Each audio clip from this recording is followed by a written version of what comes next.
Thank you for joining on this, I would say, live YouTube channel. And afterwards, if you'll be looking at this, hopefully. So I'm really thrilled to have two of our, I would say, threat modeling heroes in the same call. Isar is going to join in a couple of minutes. He's up next. But we have Brooke Schoenfield, who's going to present first on doing threat modeling and how that fits in a software security development life cycle. And then afterwards, Isar is also going to present on threat modeling for Agile. Now, I know Brooke for his first book that he wrote on securing systems, applied security architecture, and threat models, which I highly recommend. I definitely use it a lot in practice and also refer to it in our trainings. And I assume that it will also come back a little bit in your presentation, Brooke. Also, recently, Brooke wrote a new book on secrets of a cybersecurity architect. So it's no secret anymore there. So also highly recommend that one. But enough pitching. I propose that Brooke starts with his presentation. We have Brooke for about half an hour, and then Isar. Isar, you're just joining, just in time. Then Isar will follow up with his talk, and then we'll open the floor for questions and do Q&A and our panel discussion. So, Brooke, the floor is yours. All right. Thank you very much, Sebastian. Let me go into slideshare mode. So you might think Agile, especially if you've experienced some old-fashioned threat modeling, you might experience that as an oxymoron or can threat modeling be Agile? I hope that Isar and I can answer that question definitively by the end of this day, and you'll have a much better sense of it and actually how to approach that. Because everybody's talking about threat modeling right now. Now, maybe not everybody, but a lot of people. I right at this moment, for the last year or two, threat modeling has become maybe even a little bit fashionable. People talk about it, but do we actually know what it means? Is that something you're really solid in? That you really think you know what it means? I find people sometimes come to me and say, threat modeling is a data flow diagram. Well, a data flow diagram might be very useful, but that's not threat modeling. That's an artifact we might use, or it's stride. And we're not going to talk about stride much today, but if it works for you, great, fantastic.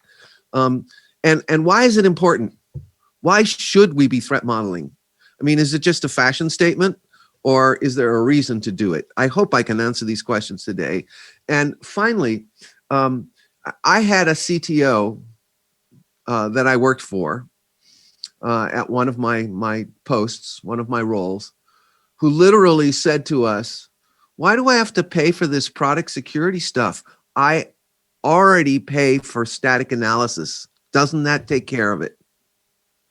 So I'm going to hopefully answer all of these questions in this presentation and help you climb into Agile threat modeling, if there is such a thing. First, let's define it.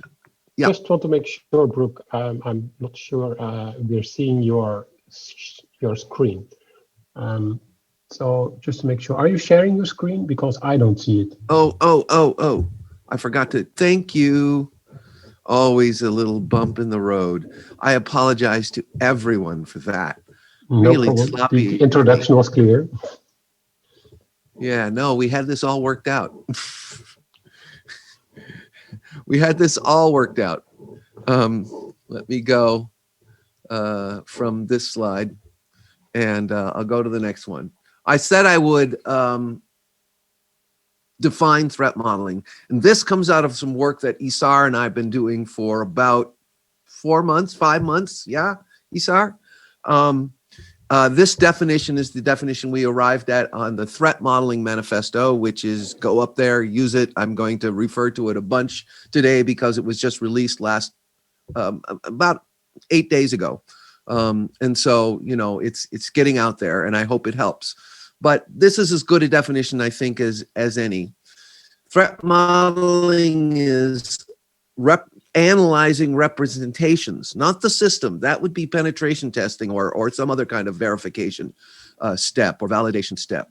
It's analyzing representations of a system. And we're going to find out why that's important in a minute. To highlight concerns about security and privacy characteristics. So we haven't said here to improve the security because maybe you don't want to do that. Maybe that's a decision you've made. We really want to think about the security and privacy of a system. And system here is inclusive because there just isn't a better term. And I've used that term now for about 7 years or so, 8 years. And I just can't think of a more inclusive. Your organization, a piece of software, an integration, whatever you're threat modeling. And it doesn't have to be limited to high-tech threat modeling, by the way. So I threw some stuff on this slide that I just want to make you aware of. There's the threat modeling manifesto. Absolutely, go to the application threat modeling resources at OWASP. Go there. These are really, really deep, especially if you're in the web world. But even if you're not, at least they'll tell you give you some ideas about what it is and how it works. There's this safe code thing that Isar and I helped write. Yes, I'm picking on you, Isar. We're co-authors of this thing. It's threat modeling basically, in a tiny little booklet.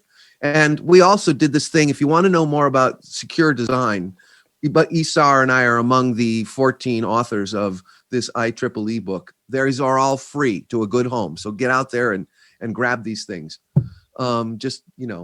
Our friend and practitioner, fellow practitioner, Adam Shostak always asks, what are we working on? What can go wrong? What are we going to do about it? And did we do a good enough job? And that really sums up threat modeling, I think, in a really simple and direct and brief way. But let me put some flesh on these bones, if you don't mind, or tofu in your sandwich, depending upon your predilections, however you think about these things. Really, in a nutshell, you think about those attacks we know about. So you don't have to make up stuff, really. You think about those attacks we know about that have been successful in architectures, systems, technologies that you're using or that are similar. Because, of course, attackers are creative and adaptive. And so you got to remember that. And so really, we have the catalog of attacks. It's pretty easy to find out. And we got some resources. You can ask us later about where you can find some of this stuff. But you don't have to make up things. And you apply those attacks. You think about, could this attack be leveled against those places on the system that attackers might reach? We call those attack surfaces. That's an actual formal term.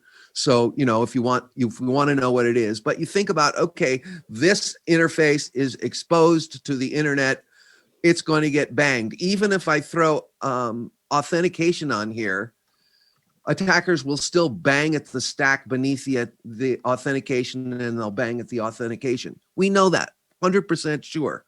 Whether they'll be successful is another problem, but we know, and we know what attacks they are going to likely use because we know which ones are weaponized and what have been used a lot. So we can think about that pretty carefully. And then we gauge the negative impacts. You kind of think, okay, if the attacker's successful, what more can they get? Or how can they misuse things? And that's where, it's all about the data comes around. Then we rate the risk for each attack scenario. That's very important because we got to know what the right defenses are, because probably you don't have enough money. I never do to build everything, ever. I've never been unconstrained. So I got to know what's important and what can be left on the floor. And we use risk for that. So this is threat modeling in a nutshell. We're not going to go any deeper than this. If you want to ask questions in the panel, please do. I had threw some other slides in here. I teach this all the time. So does Isar. So, we can go much deeper. I'm not going to go any deeper than this. But in a nutshell, it's attacks to attack surfaces, figure out what can go wrong, and then, figure out what you're going to do about it. All right. So why is this important? Well, it's what we do to anticipate attacks before they occur, hopefully. That's why we threat model. So it's part and parcel of design. It's an aspect of design, just like performance or scalability. It's not some special thing that happens from the specialist security person, although, having someone who knows a lot about attacks and defenses is useful, don't get me wrong. But nevertheless, it's not some special thing. It's just an aspect of design. In today's world where at least attempted attacks, in certain environments are given, we have to think about security as we figure out what we're going to implement. And however you figure out how you're going to implement and what you're going to implement, you should include iterative, and I put that in parentheses because we're going to dig into that. That's the heart of Agile threat modeling, iterative threat modeling. And here's a little quote from the threat modeling manifesto on the bottom, just to be clear. It allows you to pinpoint design and implementation issues that require mitigation. That's the essence here. That's why we do it, because there really isn't a better way when we're figuring out what we're going to implement, to figure out what security we need or privacy we need to put into something. We use threat modeling for that. So are there Agile methods? You bet there are. This is not an Agile method. Used to be, and I'm guilty of this as much as anybody who's been around for 20 years. When we first started threat modeling, we didn't call it threat modeling. There's a dustbin of history of architecture, risk review, security architecture review, a million different names, not a million, but a lot of different names that we've used. It's all threat modeling, I've come to believe. And so, where you had a central team and they jumped into a project, who knows at what timing, whatever was convenient to the experts. A couple of experts went off with this security person.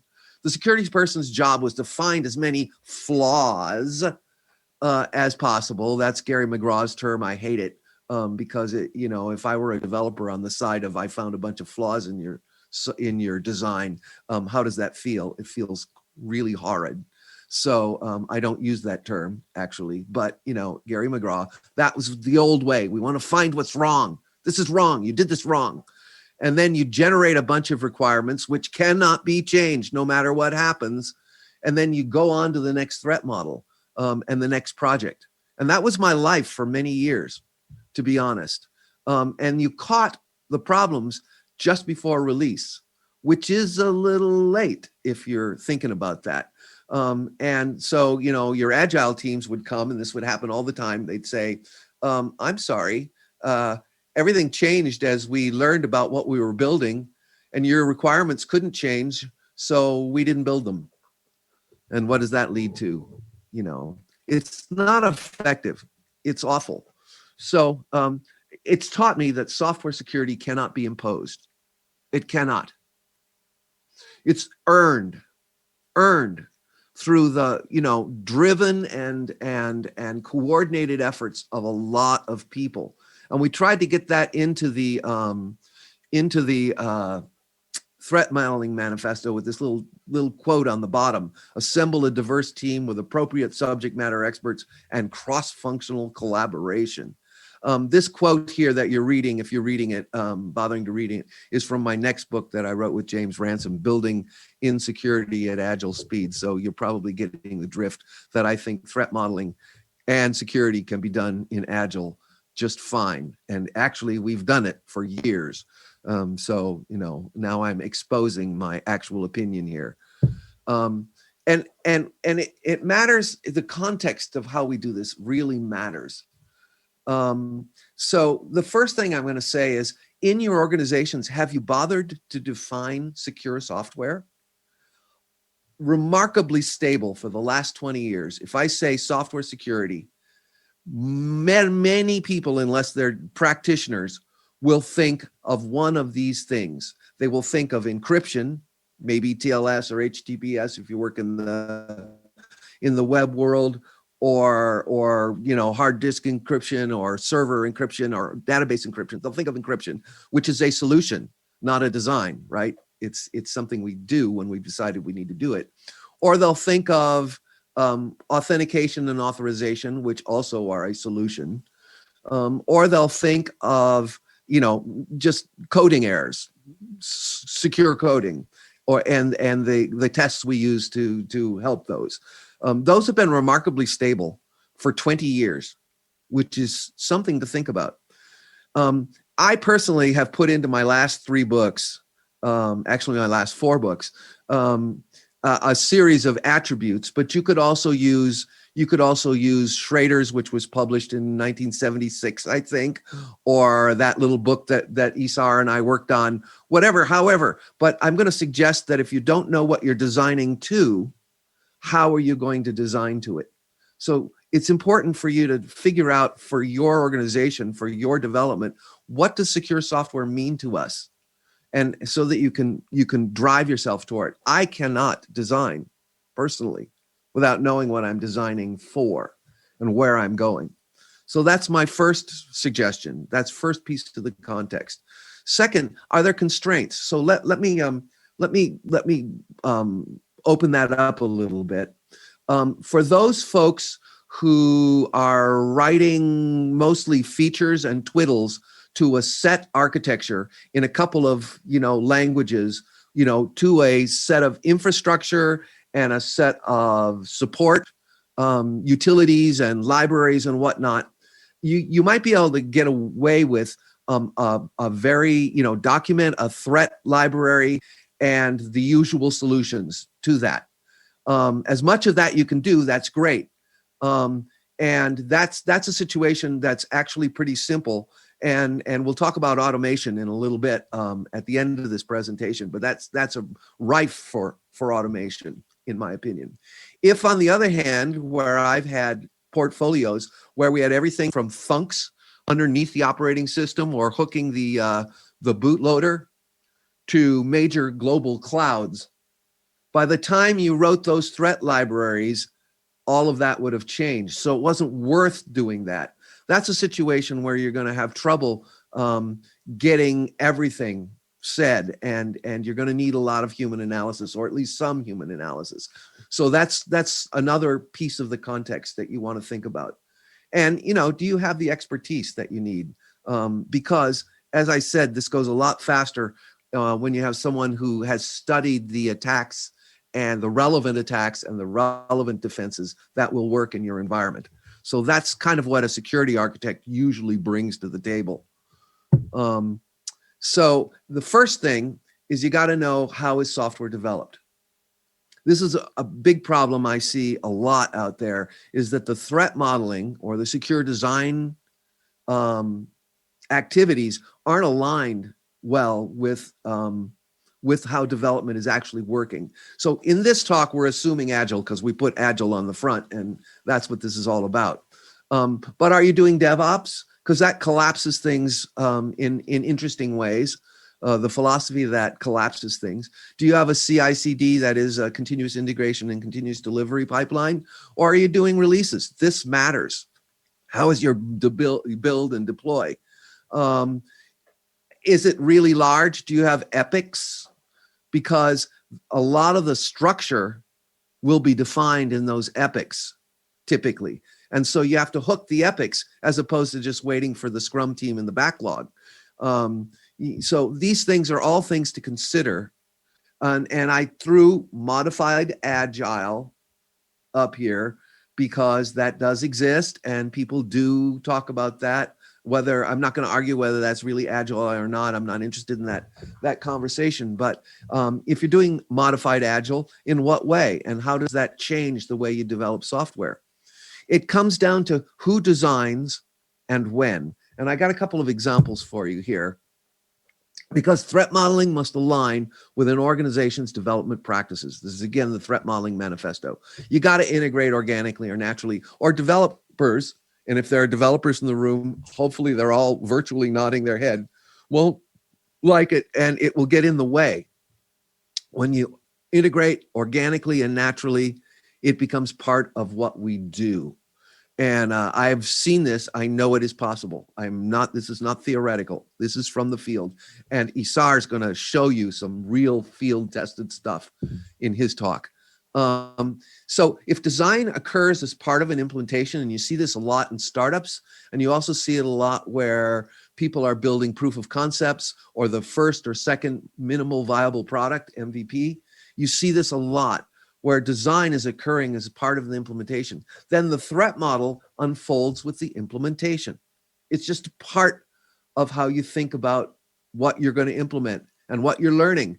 And so the threat model has to breathe, well, period, the threat model has to breathe with change, because change is part of development. So if design occurs before implementation, was kind of a classic situation, that's classic. You read about it all in the software development books, but doesn't necessarily occur. And really, these are up to the team in a lot of agile shops, and should be, in my opinion, how they best want to take their work. And so where design occurs before implementation, as I said, the threat model is just a key contributor to design. After design is complete, or worse, after the software is complete, ooh, at the very least, you're getting rework and exceptions and risk waivers and executive sign-offs. So who needs that? I mean, exceptions can be a great tool, but still, who needs that? It's one of the, as a security person, it's one of the most dispiriting things that can happen, disempowering. Somebody calls you and say, we're going live tomorrow. Can you bless our security? There's almost nothing you can do. It's very dispiriting. So I want to talk about DevOps a little bit. On the left on my screen, you're going to see Redmine's infinite loop of DevOps. And that's often, I mean, people parcel out what you do in different ways. And then, this is not canonical in any way. But people parcel this out. But I don't like this infinite loop. And I'll tell you why. It's still linear. It still says I'm planning before I create. And that ain't the way it works. It really isn't. So in my terrible graphics skills, dreadful graphic skills, I did the thing on the right. It's really a bunch of infinite loops. And they're held together around a hub of our goals and lots of feedback and communication between various activities. And so, despite the fact that my drawing is probably dreadful, and it is, we did put it in the book because we don't have a better drawing to do this, this next book that's coming out. Still, hopefully it gives you an idea. It's a bunch of interdependent infinite loops. DevOps, it's a bunch of independent infinite loops. And it's continuous activity, maybe not constantly continuous, and maybe some of the people go over to other activities, but really it's pretty continuous. And we're held together by this idea that we're actually all talking and sharing on the same stuff and working on it.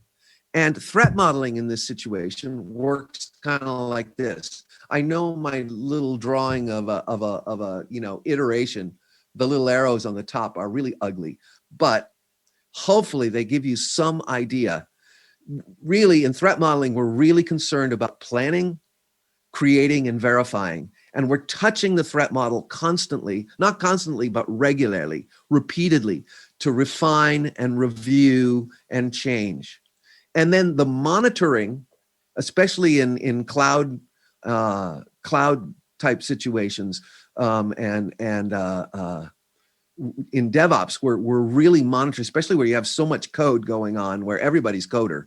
The monitoring, it feeds back into our plan, which feeds into our threat model, and it feeds back into our, what are we verifying, and are we verifying it correctly? So there's all this feedback that comes from the running that influences our future threat model and helps refine it. There's a big tie between verifications and monitoring and threat modeling, because you prove your threat model by what happens in the real world, whether you did it right or not. So really, it's continuous refinement, continuous refinement, continuous, not, repeating, iterative. And as we said in the Threat Modeling Manifesto, a journey of understanding over a security or privacy snapshot.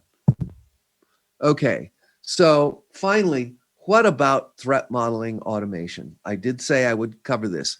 There's been a lot of movement in this. When I wrote Securing Systems, there was one threat modeling tool. My friend Archie Agrawal had thrown it out there. He and I were part of the SANS GWeb certification board. We worked on the GWeb certification for SANS. And so he and I met, and he said, take a look at this thing I got in beta. And I said, wow, this is the first tool that actually thinks like an architect thinks. This is the very first tool. So I put a little postscript in Securing Systems about that, thinking this is an interesting development, and we'll see how this plays out. Well, now we're 6, 7 years, almost 7 years on, and there are 2 really good commercial tools and a spate of other tools that can be useful. And so I really think the market has matured. Both of those tools do some things very similarly, which is to me a mark of a maturing market.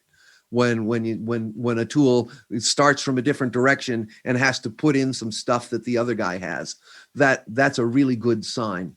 And so I think the tools have matured a lot. I have no favorites. Both the people who run both of those companies are dear friends of mine, and I love their work. And so you're not going to get a favorite out of me ever. But there's a spate of other tools too. I think there's a new entrant, which I haven't had a chance to look at just the last few weeks. There's a bunch of open source projects. And Isar maybe will mention the one that he started. He had me look at it, and I did comment on it, didn't I, Isar? I always do. And I think it's very powerful and very interesting. There's a bunch of spate of open source things that you can contribute to and use. And OWASP has theirs.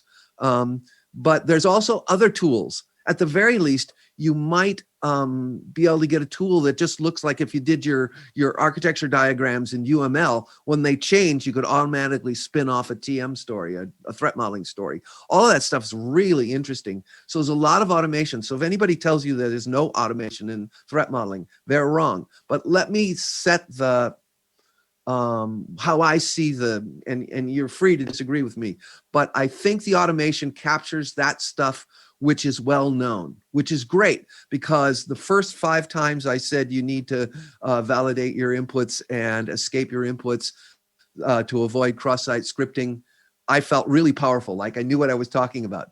The next 10 times I felt like, wow, I know how to do my job. And the last 1,000 times I've had to say that, it's been really boring. Why do we have to say it? We know that. It should be in a tool. You got a web input.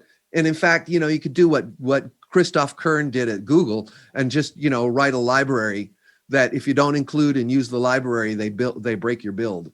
And so they don't have any cross-site scripting problems in that part of Google because they fixed it. Really, some of these things, we can automate this stuff. And so if those sorts of things ought to be part of automation, we shouldn't be doing those. I think I want to spend my time on the unique, the complex, those technical debt that are really difficult, that were written for entirely different threat landscapes, and need to be updated. That's the sort of thing I want to spend my time on, because that's stuff that needs human analysis. The rest of it can be automated. So that's my personal hit on automation in threat modeling. Yeah, but you probably can't automate everything. You should probably just, do it. You're going to have to still have some experts and still do some expert, but automate as much as you can. And what we said in the manifesto was support your approach with tools that allow you to increase your productivity, enhance your workflows, and enable repeatability and provide measurability. Yeah. And that's what these tools do, but they're not going to cover it all. You're not going to be able to lick this problem unless you're doing things that are really, really inside the lines we know about how to draw. to color inside some very careful lines. If you're doing anything innovative or complex or whatever, you're probably still going to need to do some threat modeling. Yeah. So that's my talk for the day. I hope you got something useful. I'm going to turn it over to Isar, who is a very dear friend and one of the greatest practitioners on this planet, I'll just tell you. So you're really lucky to hear him today. Thank you, Brooke. Thank you for that presentation. Brooke. Okay. All right, Isar, you're up next. So first of all, I might like to introduce Isar. So he's very happy also that you agreed to join us on this evening or morning, wherever you are. Isar has recently also, well, he's already involved in a lot of security stuff, and you can read his bio on the website. But I especially wanted to mention that he has written together with another guy and spent a lot of his time this year a book on threat modeling, a practical guide for development teams, which I highly recommend. So after this talk, have a look at it, download it from Amazon, and enjoy that. With that, I give the floor to Isar and on Agile threat modeling. So the floor is yours. It's saying that the host disabled participant screen sharing. All right, then I should make you co-host. There you are.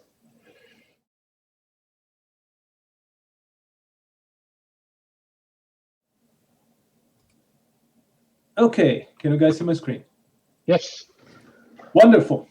Okay, so today, first of all, thank you very much for having me. Such an honor, not only to be here, but to share the space with you guys. Today, I'm going to talk to you about continuous threat modeling and try to put a bit of the taste of one given implementation in all the things that Brooke just brought forward. So, first of all, the joy and dread of speaking after Brooke. So, as you guys noticed from his many quotes, we have worked closely together for a long time, and that's one of the things that I really, really, really enjoy the most in the stuff that I get to do. So first, the joy. You just heard for, let's call it 25 minutes, be nice about it, one of the foremost authors and somebody who I define as a master threat modeler. And hear a lot of what he had to say, put it in very succinct ways, and talk to this thing that we all call threat modeling and funnel it down to Agile. That's extremely difficult. Anybody here that's been working for a long time with an intractable problem knows how difficult it is to bring it down, to distill it to something that people can truly use. And because of that joy, now I can start where I'm going to. I took my slides. I have a standard deck for continuous threat modeling, and I chopped it around so that I could bring the timing down. I had the feeling that we would run over time. And then there's the dread of speaking after Brooke, which is he only had 25 minutes. I have listened to Brooke for hours in conversations, in presentations, in taxi rides to the airport. And I truly believe that you should too. His books have stuff that, seriously, you won't find anywhere else. And I can't wait for the next one coming out, the one that he quoted in his presentation. So with that, now that Brooke set the stage, what is this generic threat modeling process that Brooke talked about? He said, okay, we're going to find stuff and we're going to deal with stuff. But in terms of practicality, how does it happen? You have this opportunity to come to a whiteboard and create your diagram and connect things and say this thing talks to this thing, and this thing goes then and talks to this thing, and that's your system. The moment that you look at that diagram and you say, okay, I recognize each one of the parts, I recognize the way that they talk to each other, I recognize the whole thing, that's a graphic representation of my system with a bunch of information thrown in there. So we have what kind of connection is happening, over which port, is it TCP or UDP, is it HTTPS or HTTP, and so on and so forth. we get this diagram, we annotate it, and we're able to look at the diagram and recognize in it our system and most of its particularities. Now, this is sort of half of the process. We just modeled the system. The second part is, how do you model the threats? And that's where we go to the stuff that Brooke was talking about before. We look at that system that we just modeled with all its attributes, all the things that we know are happening in there. And then we start looking for weak points, much like Brooke. I don't like the terminology flaws, but I try to approach it from a different place. It's not that it's a flaw in the design, it's a flaw in the security of the design. So it helps me cope with as a developer, with people coming and saying that I have flaws. But the important thing here is that once we have those weak points that we sort of identified, look at them, figured out that, yeah, this thing could be done differently, could be done more securely, then what we have is a finding. At the end of the day, the least that we want from threat modeling, the thing that we want to take forward from threat modeling are these findings. This is the goal that we are digging after. It's not enough to have those findings, you have to somehow rank them. Unfortunately, we don't have a good answer to the problem of ranking this stuff. There are some standard accepted methodologies like CVSS, which helps, but does not solve the totality of the problem. But the important thing here is that even if we go with probability times impact and say, this is my risk, and we use that to say, fixing this thing, or rather completing this thing is more important than completing this thing here, so I'm going to do this one before the other one, that's already a big leg up. Then we get into the stage of collaborating and mitigating. Now, I've seen this explained by other people, and they just jump into mitigate, and it's important for me to put that collaborate in there. Brooke illustrated the loop with the hero threat modeler coming in. I used to call that seagull threat modeling, like the bird, because basically you are sitting, doing your stuff, little birdie comes, flies in, drops a gift to you and flies away in the horizon, and you have to deal with the gift that was left. So the collaboration here is the place where, in the process of threat modeling, you still have your finger in the cake. You are still there, you are participating in that solution. It's not just enough to go and say, oh, look at the document XYZ and page 13 and do whatever is written in there. Even that mitigation that you brought forward, that's going to change in the process of implementation. So it's important to be there and be part of the process. Then you get to validate. That's the, did we do a good job part of the thing. You have your mitigation, you proposed, you identified something that needed to be completed, something that needed to be made more solid. Now you have to go and poke to see if what you did actually solved the problem. And then you repeat. You repeat modeling the system, and then you repeat modeling the threats. And that's basically the big loop of threat modeling. There are many, many, many, many ways. I think that at least 15 were identified, and I'm sure that there are more methodologies of doing threat modeling. So what's the problem? It looks like it's been well-defined, well explored, and 15 methodologies, somebody must be doing something right? The first problem is that developers are not security engineers. So in that collaboration, in that mitigation, and even in the validation, you still need security people. It's one thing for a QA person to say, I test for spec, and for a security engineer to come and say, I test to break the spec. And that's a change in mindset that's not so easy. So security engineers are still needed. And unfortunately, at this point, they are still a rare breed. You also need security experts who are expensive and still rare. So if you could duplicate somebody like Brooke and just put one in every development team, things would be better. They would still not be perfect, because there is still that one expert to n developers, and a lot of things can happen in that in the context switching and in the participation in different pies in that that bakery, and they are expensive. But it's a truth of the world. The market just says that, hey, if you can do this stuff well, you are probably going to be well remunerated for it, or at least more than the average. The third problem is that security changes continuously, both from the point of view of we are constantly creating new stuff. We are connecting old stuff in new ways. We are adding frameworks. We are adding capabilities. And the security aspects of all that stuff changes and changes continuously. And also from the attacker point of view, these guys are constantly poking at stuff in different ways. They are constantly figuring out new ways of breaking stuff. And it's not much an arms race as it is a sort of a symbiosis. As much as we put bumps in the road before somebody gets to exploitation, they will always figure a way around a bump that we hadn't figured out before.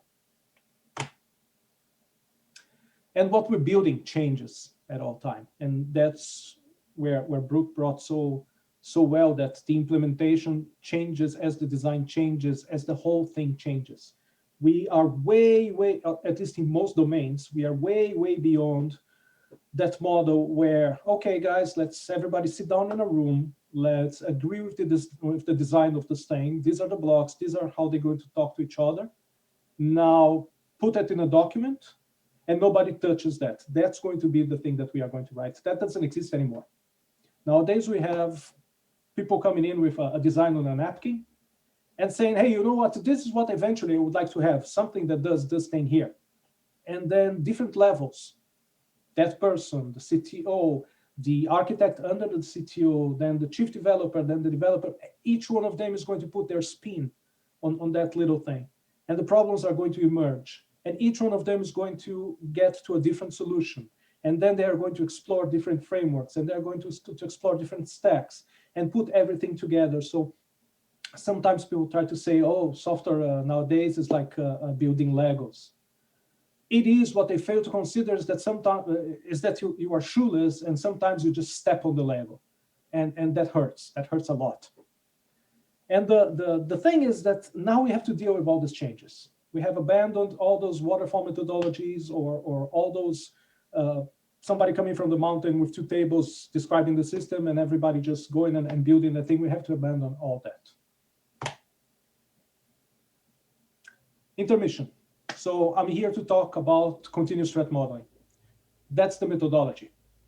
The thing is, I had the opportunity of making this methodology real when I worked at Autodesk. Started about 2 years ago. Now I left, but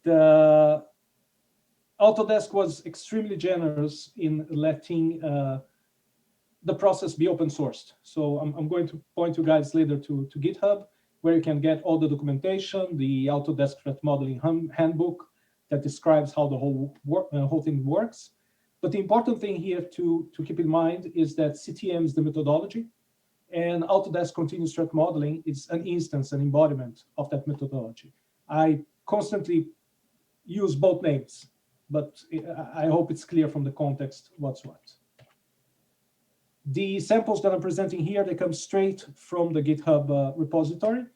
Interesting fact, the person who took control of ACTM after I left Autodesk is none other than Alison Schoenfield, who's Brooke kid. And the apple did not fall far from the tree. He should be a very proud papa. Anyways, so, okay, we got here, continuous threat modeling. I spoke, I said loops and whatnot. What is continuous threat modeling? First one, the methodology says, hey, we are in a point in time. Let's recognize the fact that very rare are the times when you can start working with a project and the project is starting from zero. So let's recognize the fact that there might be something here, it may already exist, and we have to deal with what's in place in whatever form it is. So we start by building a baseline threat model. Now, that baseline threat model, from the CTM point of view, use whatever methodology you have that will work in your environment. If you have something that you've been looking at and saying, hey, you know what, that's an interesting methodology, it might work in here, but it's going to be hard to repeat, it's going to be hard to push forward. If that works punctually where you are right then, use that, build your baseline threat model. Now, CTM proposes the use of a list of subjects. And it sounds extremely pretentious, but somebody pointed out to me and I liked it, so I'm running with it. And together with the list of subjects, the Socratic method. And the reason why that applies, when I show the next slide with the list of subjects, hopefully it's going to be easier to understand. Anyway, keep that in your mind. The second step is, inside the team, name one or more curators. Those curators could be anybody in the team. Basically, what you want is somebody who is extremely serious and that you can trust them with getting a queue of events and basically dealing with each one of the events. These guys are going to be responsible for the threat model and for the findings. Now, have the architects and the developers evaluate each story that they get in terms of security. Herein starts the rub. When we said that the problem with the generic methodology is that developers are not security engineers, architects aren't either. With some luck, you get somebody who is security minded, so they have a feeling for security. But here we trip on the mine of think like a hacker. Put me in the kitchen, tell me to think like a chef. You can order the pizza because everybody's going to die hungry. I have no clue what to do. I don't know how a chef thinks. I don't know. I wouldn't know the first thing to do. Same thing here. Just to tell someone think like a hacker is expecting them to have such a huge amount of knowledge beforehand that most probably they won't have. But let's store that for a second. If in their analysis there are no security notable events in that story, continue. Write your story, fix, do whatever you need to do, close the ticket. If there are security notable events, then what the developer or the architect is supposed to do is either fix it and document as a threat that has been mitigated, or they add it to the threat model as an open threat that needs to be addressed. Or if they don't really know what's happening here, but they have that feeling that something needs addressing, then they open a threat finding candidate ticket.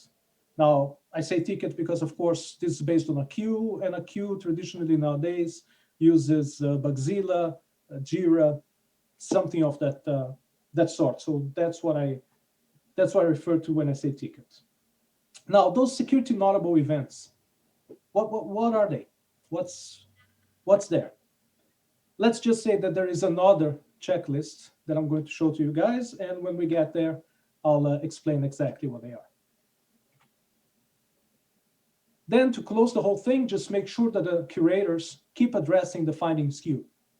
So they look at those threat finding candidates and they decide what's going to happen.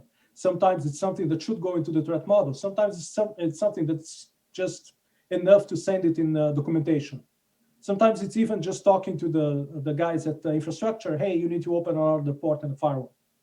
But the important thing is that those events are noted, they come up, they are addressed, they are examined, they are taken into consideration.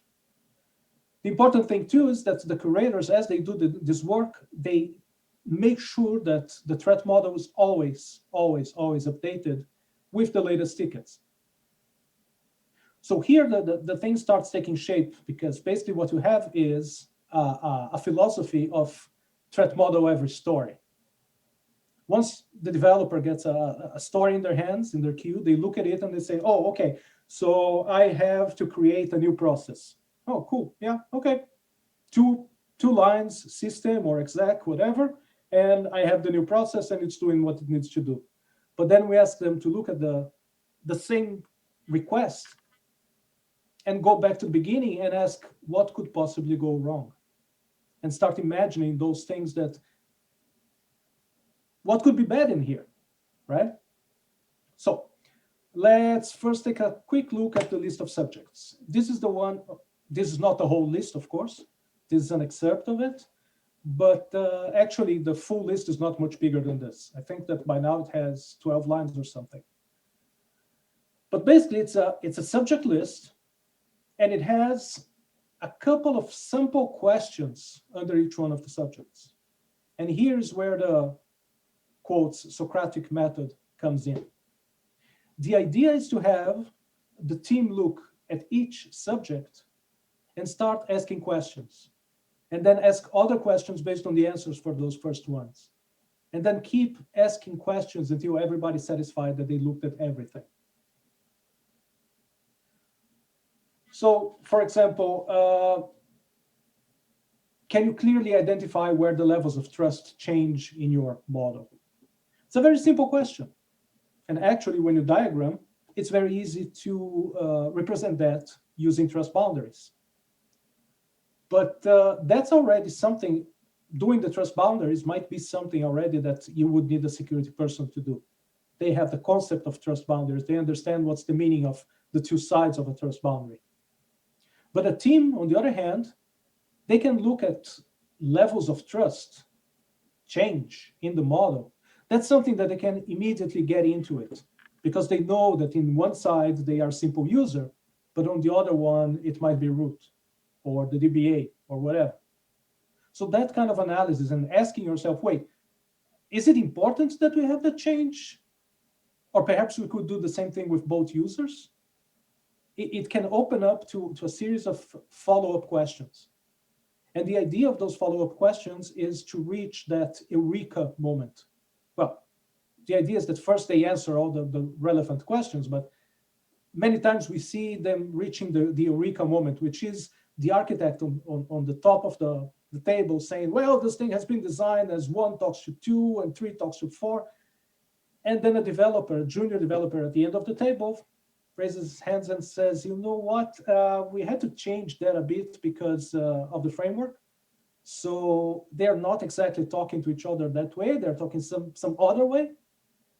And this is the opportunity when the threat modeling group looks around and says, well, I think that we already got something good out of this thing, right?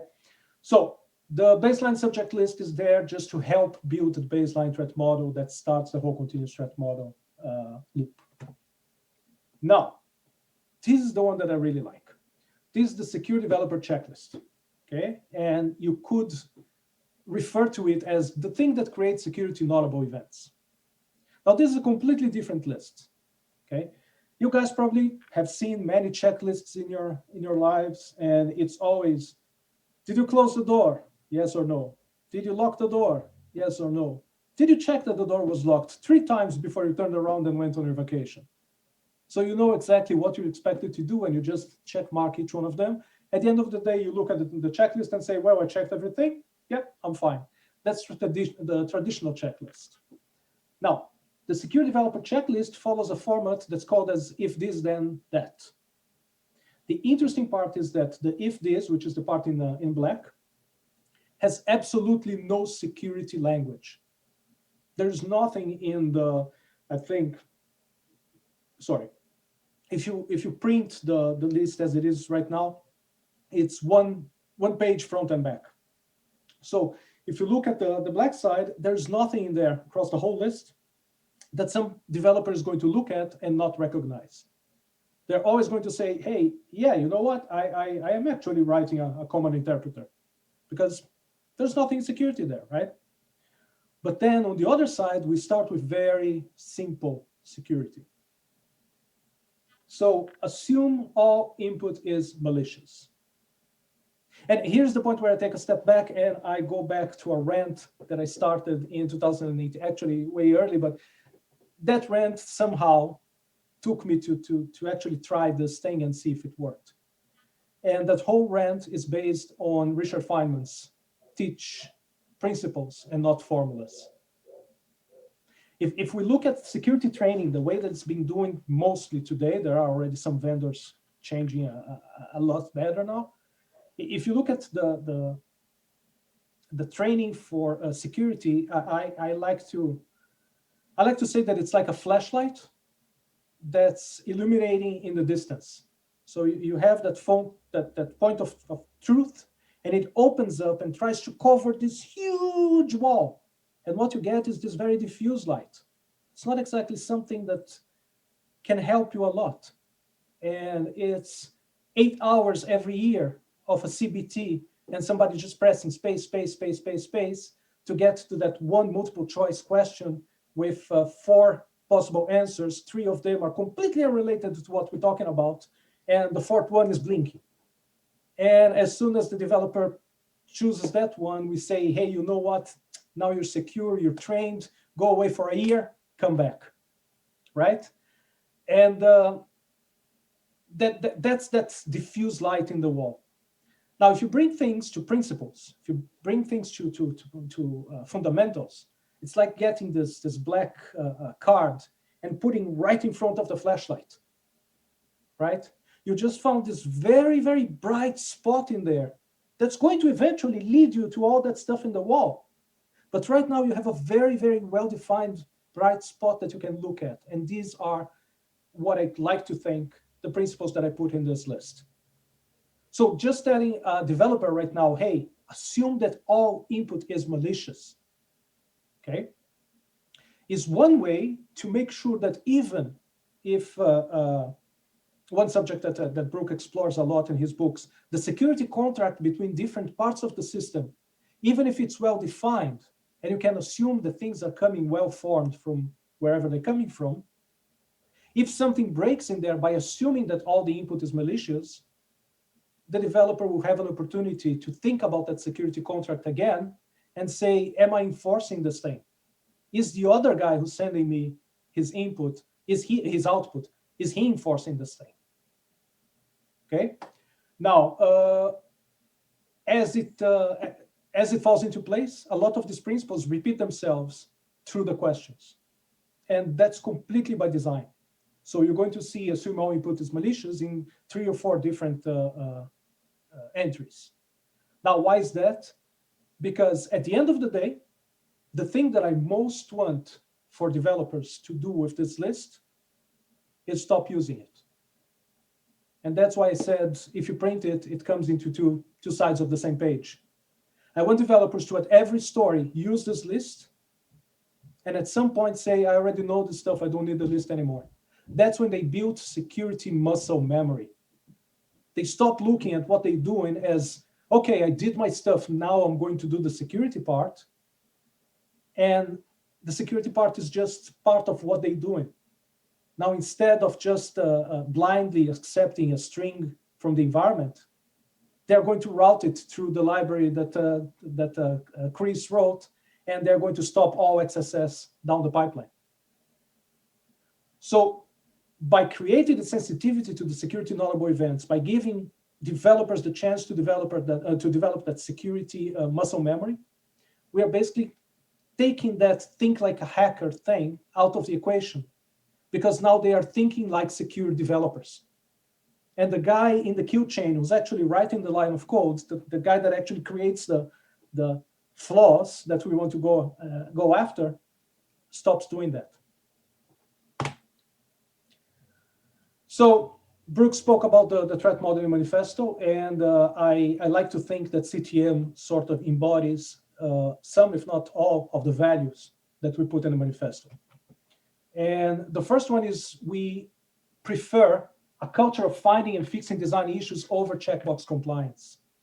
So by making that finding and fixing part of writing it, part of designing it, part of doing it, we are automatically giving it preference than going afterwards and looking for things because we were told to look for things. People and collaboration are valued over processes, methodologies, and tools.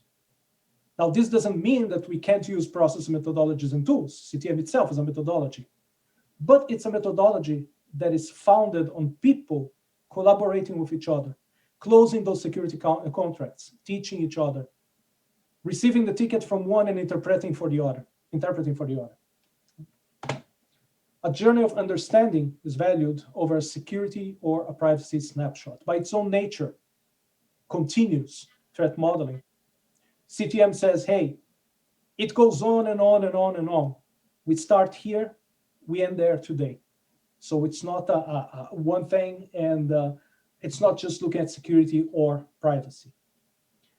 Very important, doing threat modeling is so much more valued over talking about it. And believe me, I'm somebody who's been talking about it for a long time, but I still enjoy more doing it, because doing it gives me more ideas to talk about it, okay? It's been, I don't know, what, 10 or so years since I actually started heavily focusing on threat modeling. And I did it with a huge amount of teams. And every team taught me something else that I could take into the methodology that I was using, or the way that I did threat model, and made it better.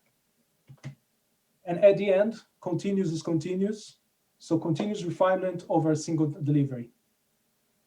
We have to understand that when you have continuous refinement, when you are doing threat modeling, when you have a culture of finding and fixing design issues, when you understand that it's about the people and the way that they collaborate, and when you put all of these together in a journey of understanding, then almost automatically, and I know that it's a huge claim, but almost automatically, you're going to get to a culture that is blameless. So when mistakes appear, they are looked at as mistakes and not as somebody did something bad. And a culture of psychological safety where people can step up and say, hey, there's something here that perhaps we should analyze, we should look differently, perhaps we should do it differently. And at the end of the day, continuous threat modeling comes to say, hey, you know what? It's okay not to be perfect. It's evolutionary. The important thing is that tomorrow you suck less than you sucked yesterday. If you found one thing between today and tomorrow, it's already one more thing that you had before. Okay? You can't describe a methodology or anything else and not say, hey, this is what we observed when we tried to use it. So the first one was, what? A lot of people just looked at it and they could not grasp it. What is it that you're asking me to do? How come you're asking me to, what? And I found that comes, I had the luck to work with global teams. And I think that I can safely pinpoint that to being a sort of a culture thing. You have teams that are more independent, teams that are a bit more willing to accept a more formal way of doing things. And the way that they would approach CTM depends a lot on that. There are those people that look at that and say, hey, this is heavy and it's going to make my development cycle slower. And you know what? They're right. Right out of the gate, they are right. When the developers are building that muscle memory, they're right. They're going to be slower. I'm asking them to do something that they didn't do yesterday. So of course they're going to be slower. But as they progress and as they get sensitive to the security notable events, as they build that muscle memory, they're going to move faster. So basically, at the end of the day, if usually you had development and security, at some point you're going to pass security in front of development, because now they're going to start thinking of security before they start writing. And then at the end of the day, security comes as part of the development, and that time goes back to what it was before. Not to mention that, yes, it's going to be a bit slower in the beginning, but you're going to save time in the end. And that time is not only costly, but it's going to be time as an emergency. Time as everybody stop everything and go fix that thing because we didn't get it at design time, if you even can. When will I know I captured everything? You won't. You simply won't. There will always be the feeling that, oh, I forgot something. And you know what? That's a good feeling to have. Because first, it means that you are getting there. You're getting into the mindset of the thing. And second, it means that you care. And to do all this stuff and not care, it's simply undoable. You have to care about this. But the important thing is to know, again, it's evolutionary. Perhaps you didn't catch everything today, but tomorrow you catch something else and you're going to learn a new trick. You're going to learn a new attack vector. You're going to learn a new attack tree. And then you're going to think, oh, wait, this applies to my system. You're going to go back and you're going to find that thing. And finally, I had never seen a room of architects excited about threat modeling. And that was in a meeting of only architects, where basically people came to say, no, we cannot threat model because A, B, C, D, and F. And they came out saying, yeah, we can try this. It looks like something that we might make work. And actually it did. Numerically, we had this interesting case where an application that did not know anything about CMT, did not know that we even had a methodology to support them. They just found this tool floating in the network. They took it on, did all they had to do, and they came up with 357 findings. Sorry, items. And they were mostly false positives. Whomever is familiar with the really, really good and really, really pioneering tool that is TMT, will know that it has a number of drawbacks, especially if what you're modeling is not a Windows system. And it does tend to create a bit of noise. But then the same team adopted CTM, and over the same system, they applied it, and they came up with 13 findings. All of them were highs or criticals. So the system has been proven in the field. It's not perfect. There are some things that will continue to be broken and some things that need to be taken care of. So the first one, and I think that I commented that at the time, is that the list of subjects. You have to get people talking about that stuff. You have to get them discussing that stuff. Some teams just looked at it and went, yes, yes, yes, no, yes, yes, no, no, no, yes, yes. Baseline done. And to convince them otherwise that, no, you need to have a heavy discussion about this stuff was hard. The model that results, again, it's not complete. You have to come at it in terms of an evolutionary approach. You have to know that, yeah, there will be things that need to be revisited from time to time. So probably it won't be complete the first time.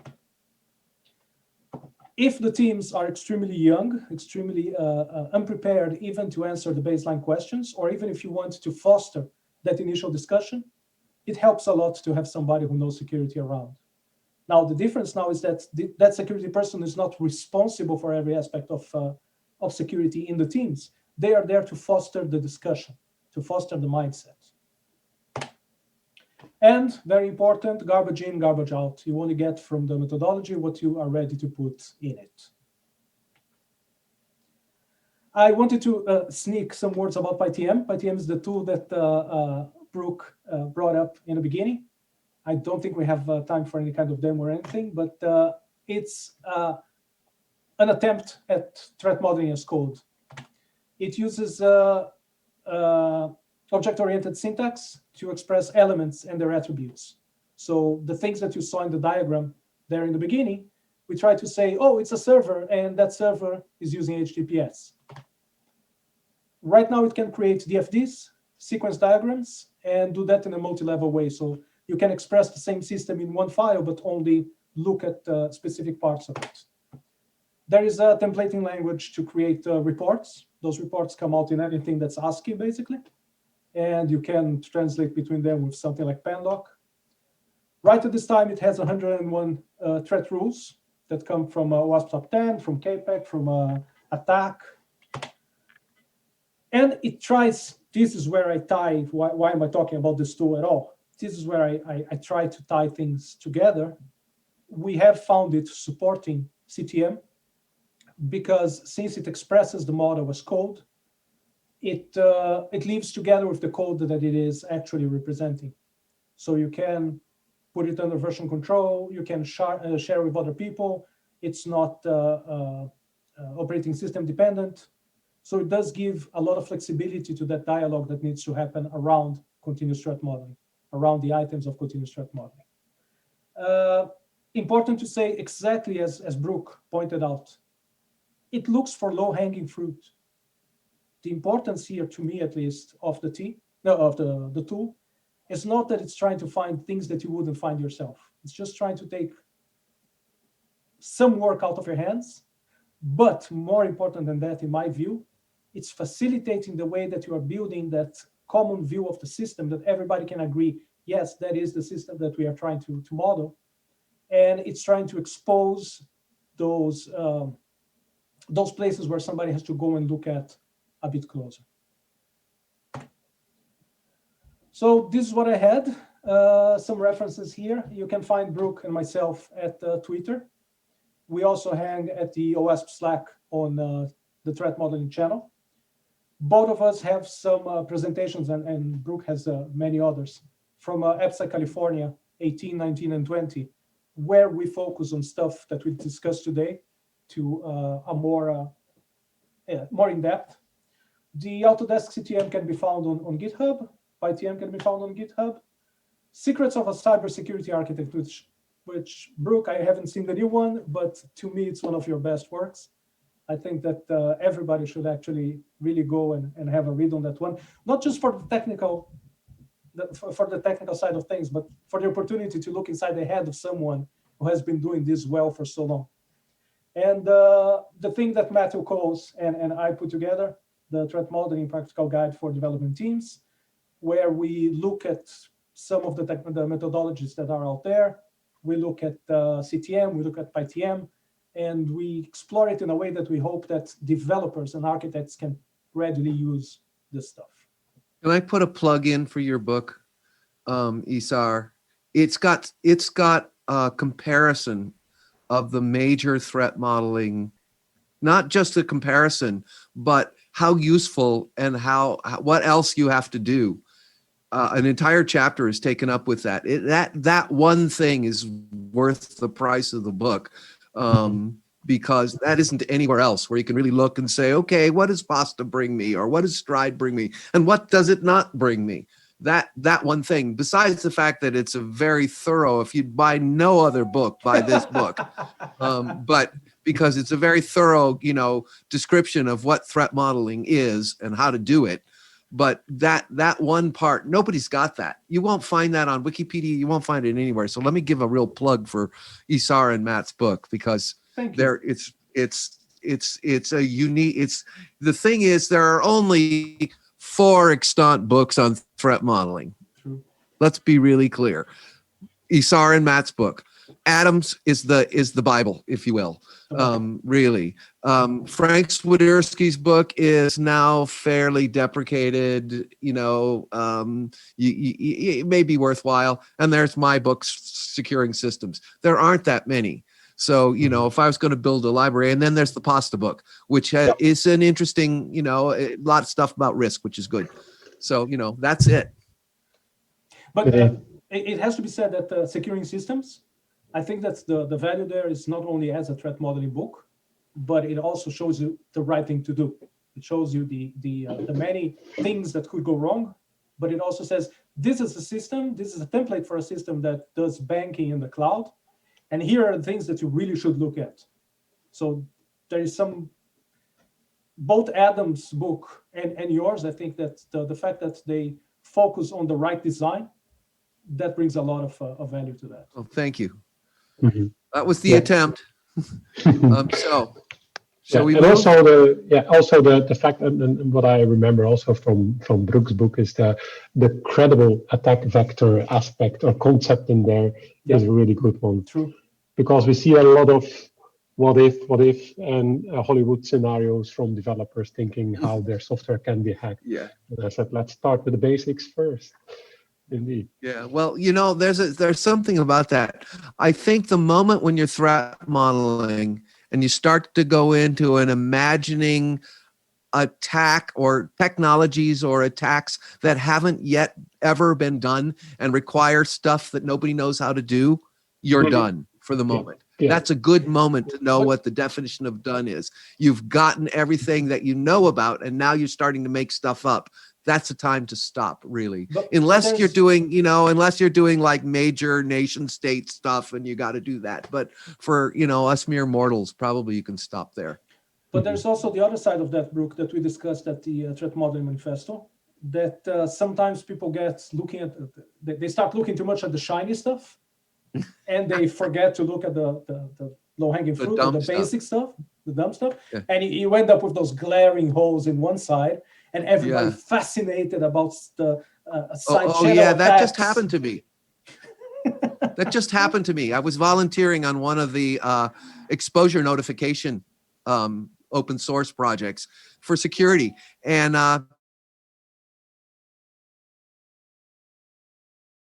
generalized threat model, and that allowed me to be able to do it visually, and also I didn't have to do the basics. It was all right there, all the different components, and I just stuck on all the like mitigations and a couple of threats that I thought they'd missed, and I gave it to them, and I said, here's your threat model. And immediately somebody came back and said, yeah, but what about all the details down here in the protocol, which we had thought about, by the way, deeply. But I'm like, yeah, if you forget to, if you put your admin passwords or their admin, ADIMIN, of your deploy system, the attacker doesn't care about that protocol. They already own your stuff. You know, do the dumb stuff first. And I actually did post about that. Do the dumb stuff first, because that's where the attackers are going to get you first. It's going to take them a while for the protocol. Yes, definitely. All right. So we have a couple of questions coming in here while I'm just checking also with Edwin to make sure. Are you sharing, Edwin, the speaker view on the YouTube live stream? Because I'm now seeing the logo. Oh, yeah, I stopped sharing. Okay, yep, that's fine. Just making sure. Speaker view Edwin... will be up in a couple of seconds again. Okay, great, thanks. All right. So in the meantime, I have a couple of people on our live stream that are asking some questions. One of the questions from Aram I wanted to share with you is, when will threat modeling become mainstream? And there's a follow-up question: when will we convince the industry to stop asking for checkbook compliance and start asking, show us your threat model? Great question. Great question. We're working hard at this. I'm just going to say I've spent the last 12 years of my life trying to make this mainstream, and obviously I'm a failure. Obviously I am an abject failure because we're not there yet. Do you know the first standard that I could find, and it may not be the first standard I could find is NIST 814, 1996, says get your security requirements early in development. And that's basically what it says. 1996, and here we are, 24 years later, almost 25 years later, and we're still asking this question. So got any ideas? Isar, help me out. Yeah, you know, I think that I have to take the easy way out and say, apart from standards and all that good work that came before, this thing is not going to become mainstream until we stop looking at it as dark magic. And until we start looking at security as another facet of quality. Because when you're interviewing a new developer for a job, you're going to ask them, hey, how do you write this loop with one or whatever, or memory requirements? But you never ask them about security, because you want your codes to be performing, but you're not really interested if it has to be secure code. So until we go over that bump and say, hey, it's as important for me that my developers know security as they know performance, we're not getting anywhere. Because again, at the line of code where things actually happen, has anybody ever heard of NIST whatever? It's also got to do, and this is also a little bit of a question I prepared for you, Brooke and Isar. I still regard threat modeling as a craftsmanship, like Brooke in the beginning, just before the call, we discussed a little bit because of masters explaining it to people, and hopefully they'll get it. What would be this, not the single, but what would be the most important thing to do for us as a community to bring it somewhere near, I would say, a engineering practice compared with other fields of practice?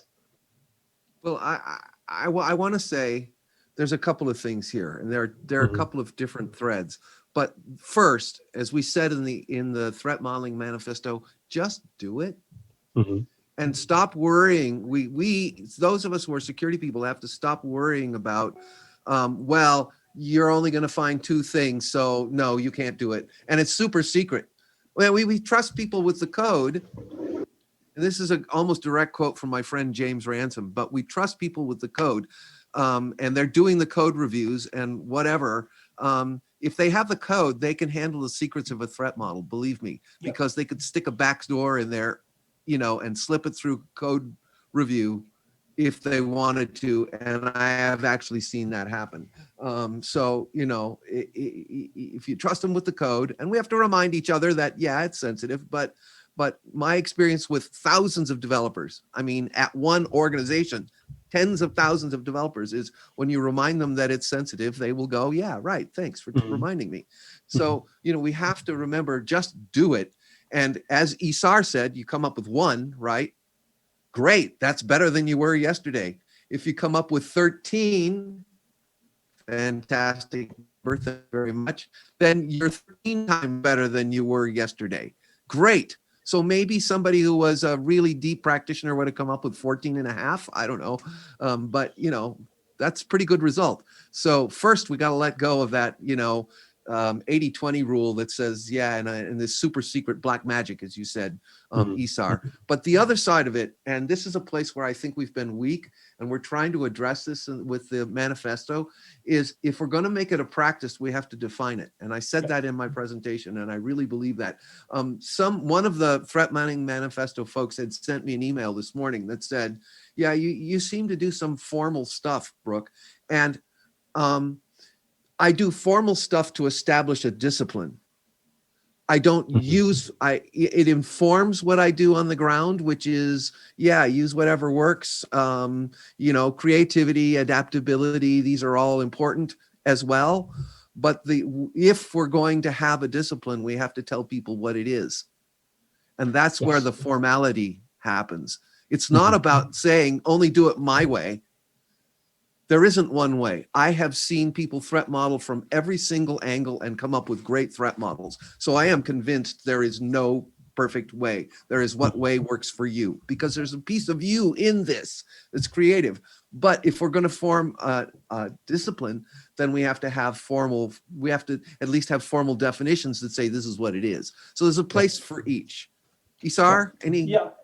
I think that we have referred a lot to the threat model, and if it's okay with you guys, I would like to share the screen again and just put it there. Please. Because I think that's part of the answer to this question lies in a bunch of stuff that we put in here. So in the threat modeling manifesto, we try to answer these questions 5 or 6. So what's threat modeling? Why? Who should do it? How should they use the manifesto itself? And here we start. We have the values that I presented in my presentation, and I showed how I think they connect to CTM. But then we have the principles. And in the principles, which are the things that we follow when we are doing it, okay? And here we start to answer this question, which just to go back, how do we make this thing less of a black art and more of a discipline? But then we get to the patterns, but then we get to the anti-patterns, the things that we have to stop doing. And I think that here starts the real disciplining of the thing. Like, we were a team of 15, 16, Brooke? And we had people from academy, we had people from industry, we had practitioners, we had people who write about this stuff and talk about this stuff, so meta threat modelers. And it was very important for us we had a very long discussion around this, how do we make this thing a discipline?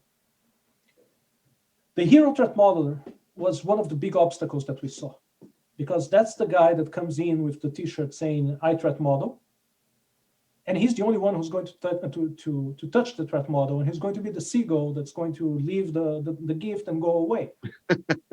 And nobody else threats model. Why? Because Isar is the guy that threats model. But I think that I talk to Isar. But I think that we can talk to Isar. And we have to stop that. We have to say everybody threats model all the time, because it's what actually we do, right? Perhaps at different levels of proficiency, perhaps at different levels of focus, but we all threat model one way or another all the time. The other thing is the admiration for the problem. Sometimes we look at the problem of threat modeling with such big eyes, perhaps going back to the hero threat modeler and saying, oh, there's only these 5 people in the world who are enabled to do a proper threat model. And we don't try it ourselves. Try, fail, Try again. Understand where you failed. Get better tomorrow. If you don't try, you don't learn it. The tendency to overfocus that Brooke touched on before.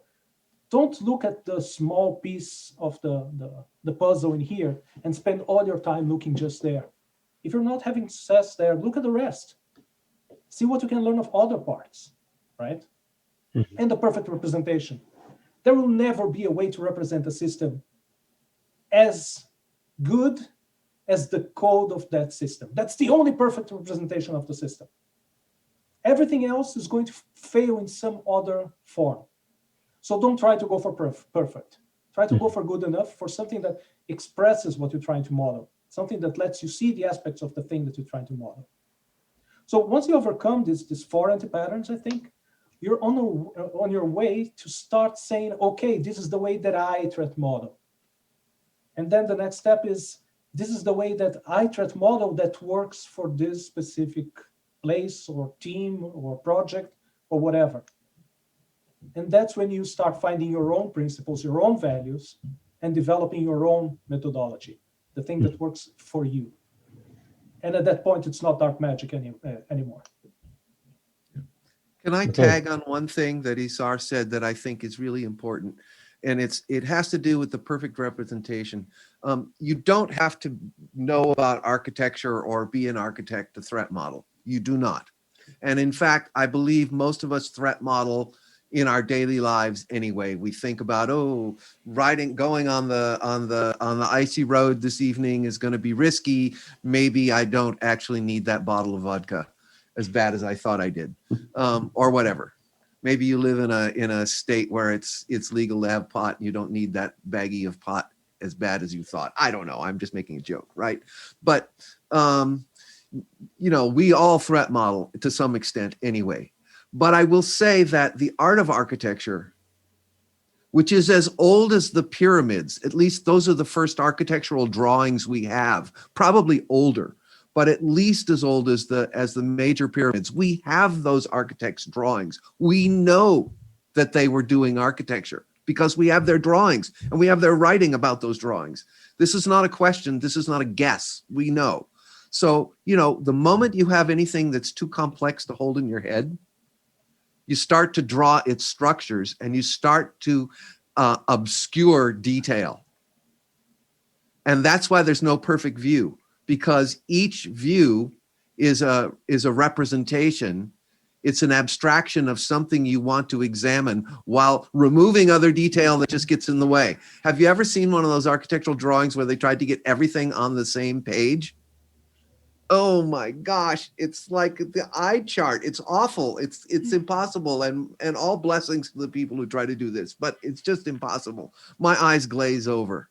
And so what we do with architecture is we're trying to say, okay, these I think are structural elements we're interested in, which is why when you're looking at the network map, it's a vastly different drawing than the hosting map, than the cloud map, then the general system architecture, then the enterprise architecture, then the functional. These are all, and so the one thing I would say to people is if you want to get better at this, go look at what enterprise architects have written and talked about, because they actually have a discipline. And I have learned more from enterprise architects to be a better architect. I was an architect when I got into security, just by happenstance of my long development career.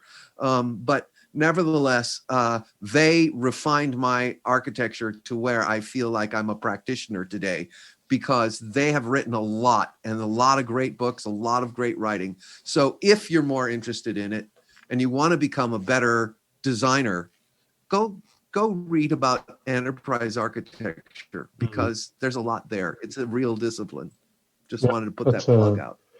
That's great advice. Now we're nearly towards the end in terms of time. I will still have tons of questions, but I'll pick one question which is interesting from the chat. And it's interesting because we focus a lot on the threat modeling as an activity itself. But the question from Javon is, any recommendations for frameworks that are suitable to communicate threats to business stakeholders? So APEC or Stride might be too technical, but how do you how do you explain the outcome of a threat model to a business stakeholder? And the wrong thing to say is it's a cross-site scripting and you get it by putting scripting tags in your HTML. That's the wrong thing to say. And it's bad. That is the wrong thing to say, because any executive who understands that and wants to get into those details isn't doing their job. I'll just tell you, because that's not their job. That's our job. In my opinion, it's a very strong opinion. But, you know, I have not seen that thing.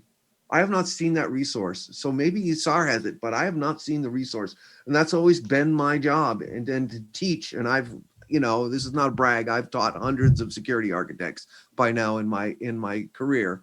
And so, you know, that's one of the things we struggle with and a lot is to up level that into what. So a way to think about this is, what's the negative impact in business terms?